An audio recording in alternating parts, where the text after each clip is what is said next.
Okay, let's go over how to use the dial bore gauge to measure our cylinder bore diameters on our engine blocks today. I've got our engine block out on the table. I've also got the cylinder bore gauge and it's all set. We're going to talk about how we read it and then how we use it to take the measurements.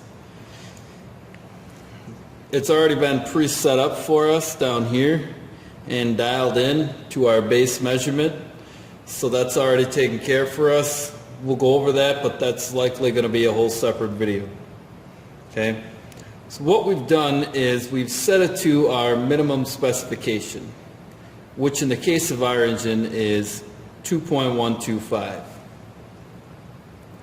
And I'm going to go ahead and depress the plunger on the bottom of the dial bore gauge, and you'll notice that when I depress it slowly, the needle moves in a clockwise rotation.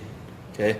That means that the plunger is getting smaller, and so our measurement's getting smaller.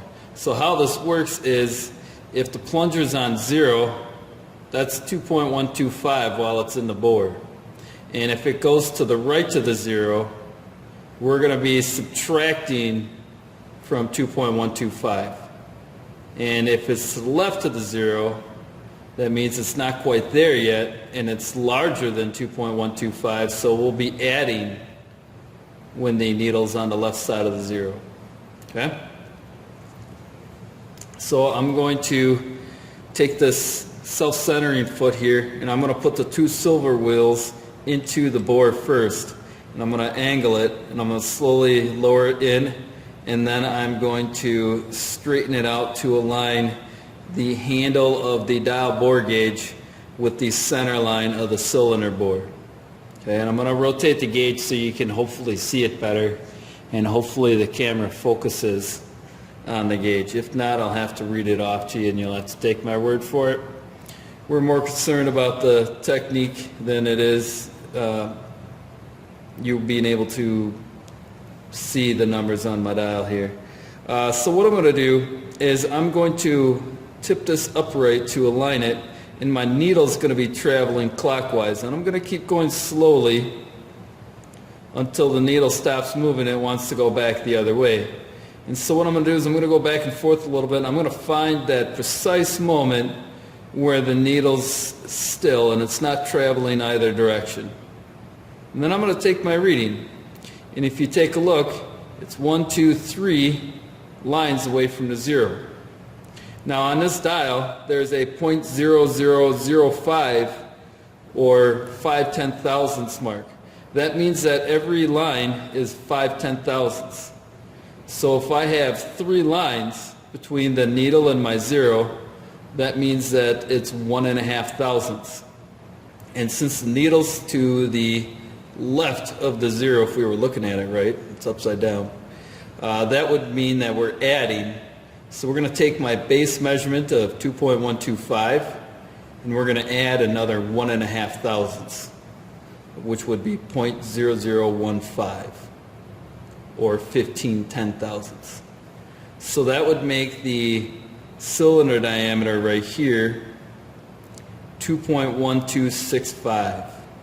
Okay? So that's kind of how we use and read the dial bore gauge. As far as taking measurements in our cylinder, we want to be able to determine whether it's round, but we also wanted to determine if there's any taper, meaning if it's larger at the top than the bottom. Okay? When we do this measurement, we're going to take one measurement across this way, which would be parallel to the piston pin if the piston and connecting rod were installed in the cylinder. And so I'll take that. You might not be able to see the gauge very well, but I will take that reading here.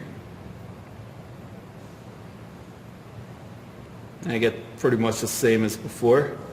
And then I'm going to rotate this, and because I want to compare roundness of the cylinder, I need to take multiple bore diameter measurements. So I'll take another one that is perpendicular to the wrist pin and in between the two thrust surfaces of the bore. And that one is a shade smaller than the other direction.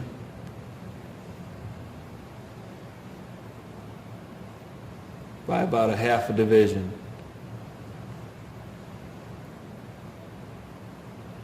Okay?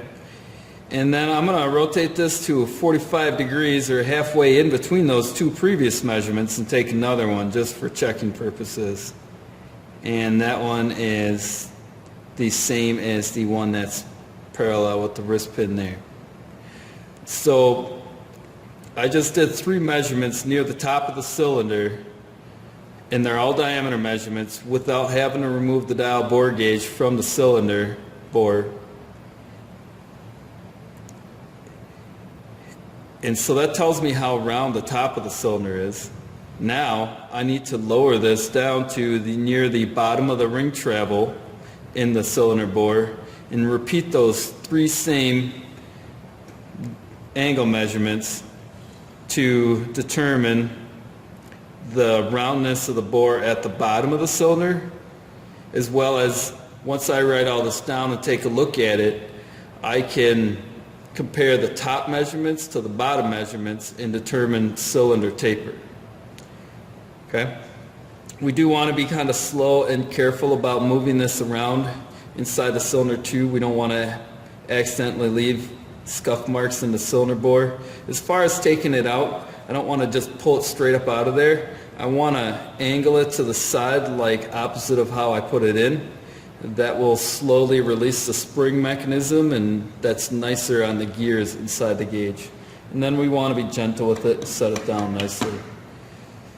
But that's how we use the dial bore gauge to measure our cylinder bores on our engines. Any questions? Come find me in the shop, contact me via email, and thanks for watching.